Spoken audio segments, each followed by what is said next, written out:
Hello friends, हमारा आज का सवाल है आकृति में यदि ए बी समांतर सी डी के साथ, सी डी समांतर ई एफ के साथ और वाई और एक्स का अनुपात हमें दे रखा है 3 और 7 का, तो एक्स का मान ज्ञात कीजिए। तो आइए दोस्तों इस सवाल को हम हल करते हैं। तो यहाँ पे यदि इसको हम कोण एक माने और इसको हम कोण वाई है दिया हुआ हमें, तो यह एकांतर बाह्य कोण है हमारे पास। तो कोण एक बराबर होगा कोण वाई के।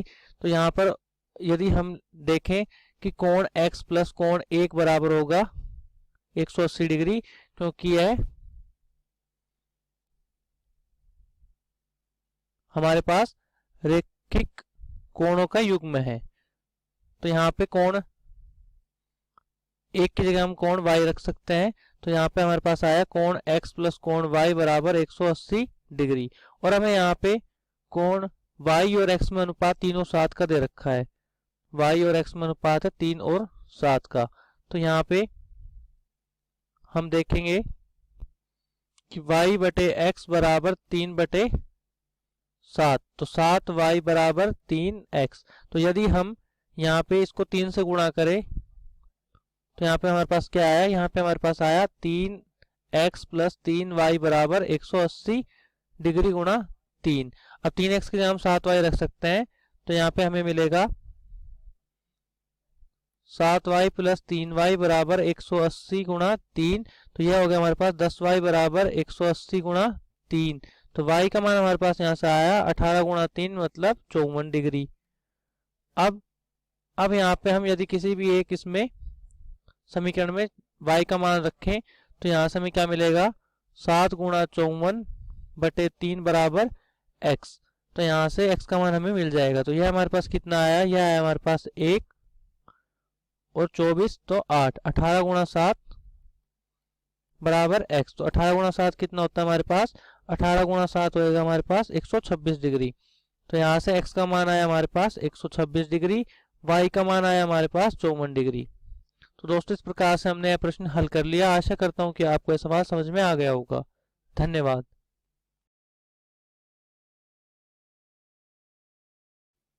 हेलो फ्रेंड्स, हमारा आज का सवाल है यदि ए बी समांतर है सी डी के, ई एफ लंबवत है सी डी के और कोण जी ई डी बराबर 126 डिग्री, तो कोण ए जी ई, तो यह कोण जी ई एफ, यह कोण और एफ जी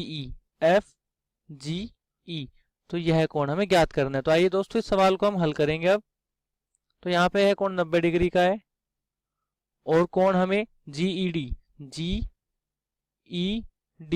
कोण जी ई डी हमें कितना दे रखा है, 126 डिग्री। तो यह पूरा कोण हमें 126 डिग्री दे रखा है। तो आइए दोस्तों इस सवाल को अब हल करते हैं हम।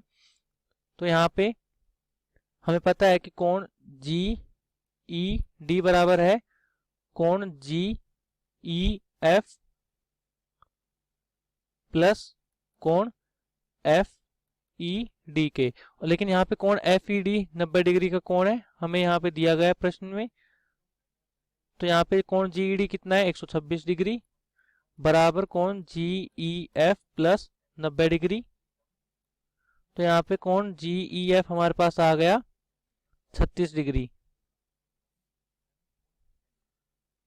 अब हमारे पास कोण जी एफ ई, कोण जी एफ भी 90 डिग्री का होगा, क्योंकि यह अगर 90 डिग्री का है तो यह भी 90 डिग्री का होगा।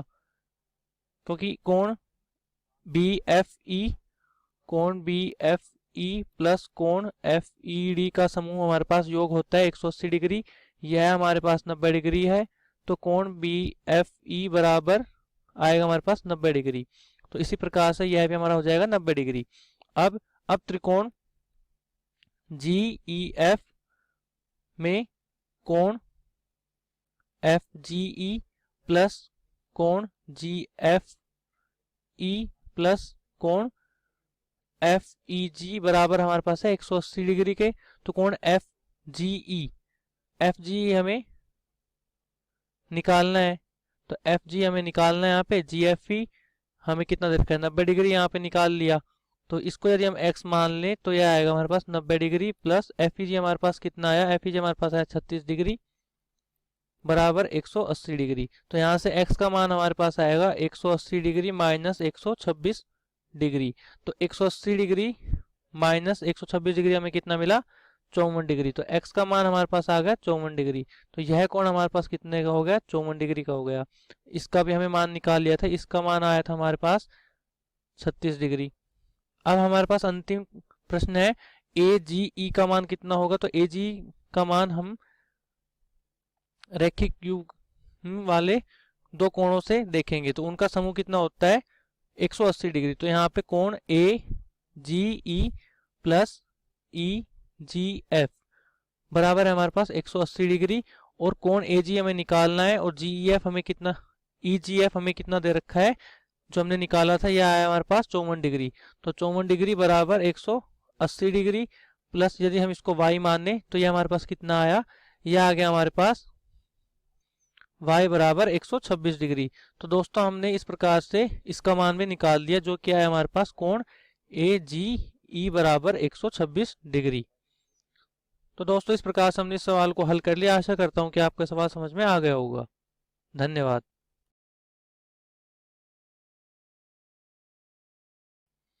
हेलो फ्रेंड्स, हमारा आज का सवाल है आकृति में यदि PQ समांतर है ST के और कोण PQR हमें दे रखा है 110 डिग्री और RST हमें दे रखा है 130 डिग्री, तो QRS ज्ञात कीजिए।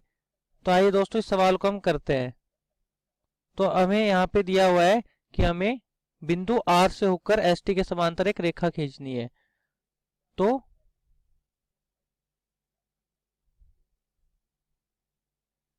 दोस्तों हम PQ के समांतर ही यहाँ पे इसको PQ को बढ़ाएंगे। हम इस प्रकार से नहीं करेंगे जैसा हमें संकेत में दिया गया है, तो हम इसको इस प्रकार से करेंगे कि हमने PQ को बढ़ाया तो यह हमारे पास इस प्रकार से आगे PQ और ST के समांतर एक और रेखा हमने बढ़ा दी। तो यदि हमने इसका नाम लिया W, तो यह हमें मिला PQW।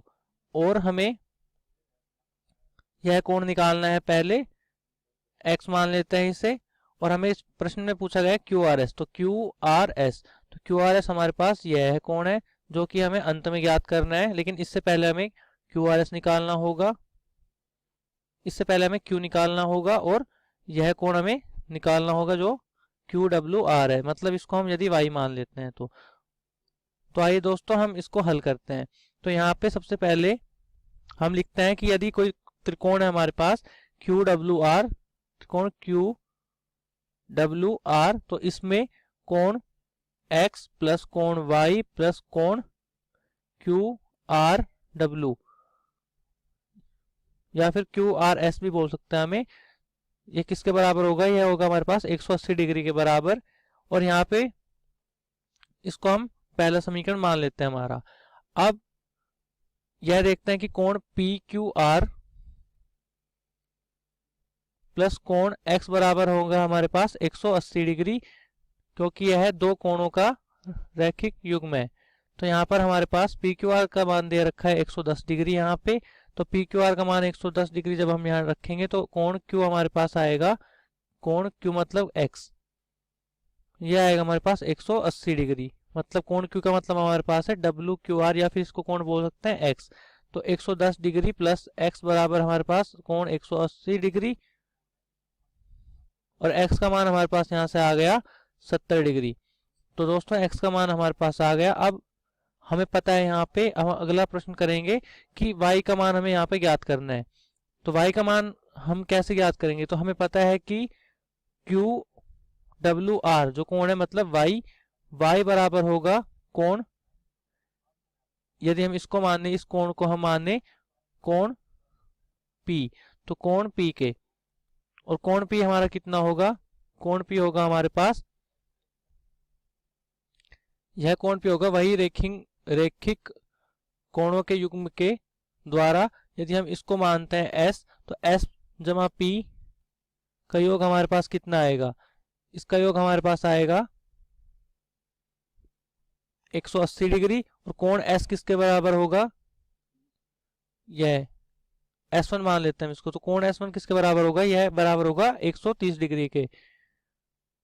कोण S डैश बराबर होगा 130 डिग्री के, क्योंकि यह दो समांतर रेखाओं को काटने वाली रेखा का अल्टरनेट एंगल है। तो यहाँ से P का मान हमारे पास कितना आएगा, P का मान आएगा हमारे पास P बराबर 180 डिग्री माइनस 130 डिग्री। तो P आ गया हमारे पास यहाँ से 50 डिग्री। तो दोस्तों इस प्रकार हमने P का मान निकाल लिया और P किसके बराबर है, Y के बराबर। तो Y का मान भी हमारे पास आ गया 50 डिग्री। अब हमने X और Y का मान हमने निकाल लिया और हम दोबारा से यहाँ पे आते हैं, दोबारा से प्रथम समीकरण में। तो X और Y का मान हमने निकाल लिया, तो कोण QRW का मान हमारे पास कैसे आएगा, जब X और Y का मान हम यहाँ पे डालेंगे। तो हमने यहाँ पे कोण X बराबर कितना है हमारे पास 70 डिग्री प्लस Y का मान हमारे पास कितना है 50 डिग्री प्लस कोण QRW बराबर 180 डिग्री। तो यहाँ पे 70 और 50 कितना हुआ 120 डिग्री। तो कोण QRW बराबर 180 डिग्री माइनस 120 डिग्री बराबर हमारे पास कितना आया 60 डिग्री। तो दोस्तों अंत में हमने यह निकालना था और यह हमने निकाल लिया। तो 60 डिग्री हमारा यहाँ पे क्या हो जाएगा उत्तर। आशा करता हूँ कि आपको सवाल समझ में आ गया होगा। धन्यवाद।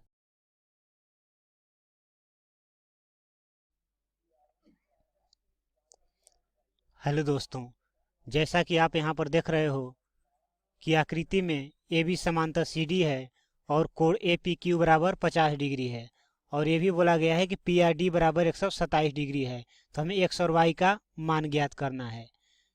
तो यहाँ पर ए बी समांतर सी डी है, अर्थात ये जो रेखा है ए बी ये किसके समांतर है, सी डी के। फिर बोला कोण ए पी क्यू बराबर 50 डिग्री, कोण ए पी क्यू बराबर कितना है 50 डिग्री है। फिर बोले कोण पी आर डी बराबर 127 डिग्री, कोण पी आर डी बराबर 127 डिग्री। तो बोला एक्स और वाई का मान ज्ञात कीजिए। ये एक्स वाई जो है उसका हमें क्या करना है, मान ज्ञात करना है। ठीक है, तो यहाँ पर सबसे पहले हम ये देखते हैं, अगर ध्यान से देखें तो क्यू आर डी क्या हो जाएगा हमारा, एक सरल रेखा हो जाएगा।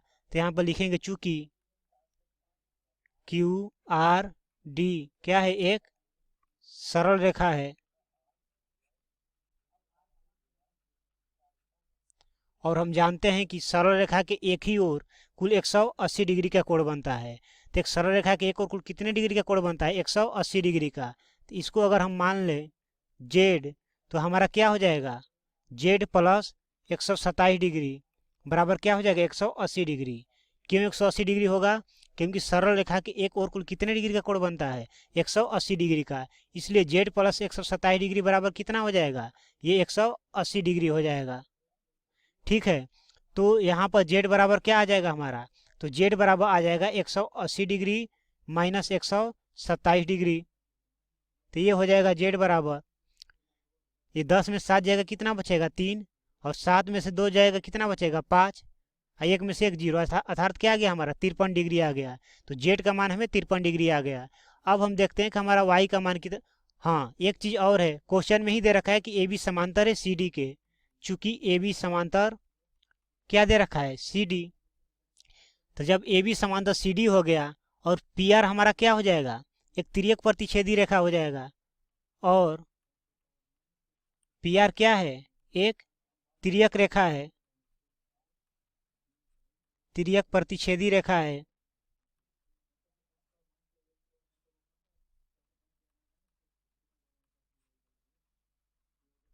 तो जब ये तिर्यक प्रतिच्छेदी रेखा हो गया, तो हम जानते हैं कि जब दो समांतर रेखाओं को एक तिर्यक प्रतिच्छेदी रेखा कट करती है तो उसके एकांतर अंतःकोण क्या होते हैं, आपस में बराबर होते हैं। तो एकांतर अंतःकोण क्या हो जाएंगे, ये एंगल बराबर हो जाएगा किसके, पूरे ये 127 डिग्री के।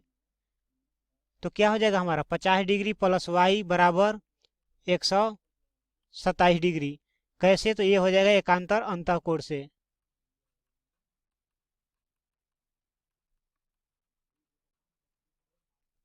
तो ये क्या हो जाएगा हमारा 50 डिग्री प्लस वाई बराबर 127 डिग्री। तो ये हो जाएगा हमारा वाई बराबर 127 डिग्री माइनस 50 डिग्री। तो ये हमारा कितना आ जाएगा यहाँ पर वाई बराबर, तो वाई हमारा आ जाएगा 77 डिग्री। तो वाई का मान कितना आ गया 77 डिग्री आ गया। तब हम त्रिभुज पी क्यू आर में देखते हैं, तो त्रिभुज पी क्यू आर में, त्रिभुज पी क्यू आर में क्या हो जाएगा, हम जानते हैं कि किसी भी त्रिभुज में तीनों कोणों का योग कितना होता है 180 डिग्री होता है। इसलिए यहाँ पर क्या हो जाएगा Y plus X plus Z बराबर क्या हो जाएगा 180 डिग्री हो जाएगा। तो y का मान कितना आ गया है 77 डिग्री, और x का मान हमें अभी पता नहीं है, और z का मान कितना आ गया है 53 डिग्री। ये बराबर क्या हो जाएगा 180 डिग्री। तो 77 डिग्री प्लस 53 डिग्री कितना हो जाएगा, ये 7 3 10 का 0, और 7 5 12, ये क्या हो जाएगा ये 13, 130 डिग्री, और ये प्लस x बराबर क्या हो गया हमारा 180 डिग्री। तो x बराबर हमारा क्या हो जाएगा 180 डिग्री माइनस 130 डिग्री। तो x बराबर हमारा क्या हो जाएगा, ये हो जाएगा हमारा 50 डिग्री। तो क्वेश्चन में हमें क्या करना था, क्वेश्चन में हमें x और y का मान निकालना था। तो x बराबर हमारा कितना आ गया, तो इसलिए x बराबर हमारा आ गया 50 डिग्री, और y बराबर हमारा आ गया 77 डिग्री। तो यही हमारा फाइनली क्या हो जाएगा, आंसर हो जाएगा। Thank you.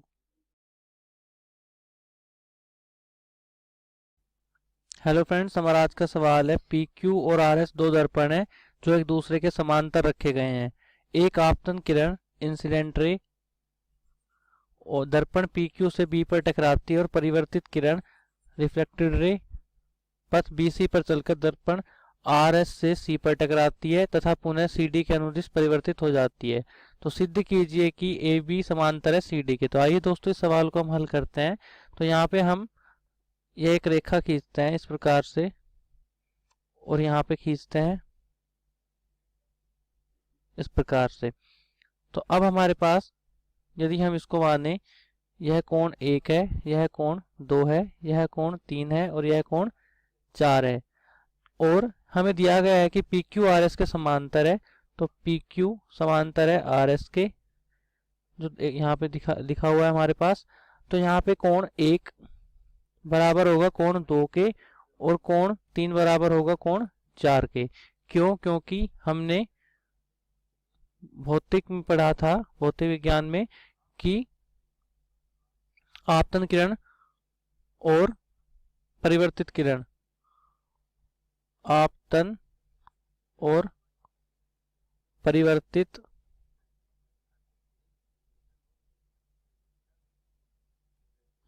समान कोण बनाती है।